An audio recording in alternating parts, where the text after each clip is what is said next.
Libri maestosi, riccamente decorati e realizzati per le celebrazioni nei cori e nei conventi.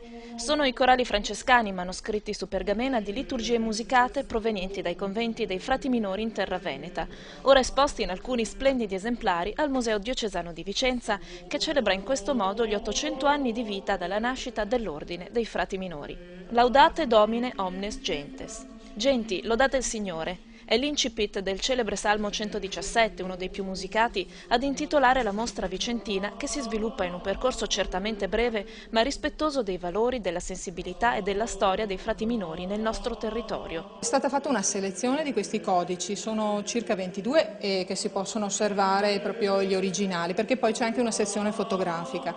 E sono stati scelti di tutti i conventi, cioè della provincia veneta, sono stati selezionati alcuni codici rappresentativi delle biblioteche che hanno dentro questi corali, perché di conventi ce ne sono molti, però non tutti hanno dei manoscritti. Nelle sale vicentine, accompagnati non solo dalle immagini di antichissimi spartiti, ma anche dalle splendide musiche eseguite da un coro gregoriano, il visitatore può rivivere i valori e gli impegni di vita di 8 secoli di fede e dedizione al Vangelo. Questo aspetto della preghiera sia stato sempre una delle ricerche principali della vita dei frati, i quali cercano di servire il Signore e di servire i fratelli, ma prima di tutto hanno fatto la scelta di vivere il Vangelo. Laudate Domine è anche una mostra accessibile. Gli antifonari sono stati tradotti in braille e possono essere ripercorsi con il tatto grazie al lavoro dell'Istituto Configliacchi di Padova.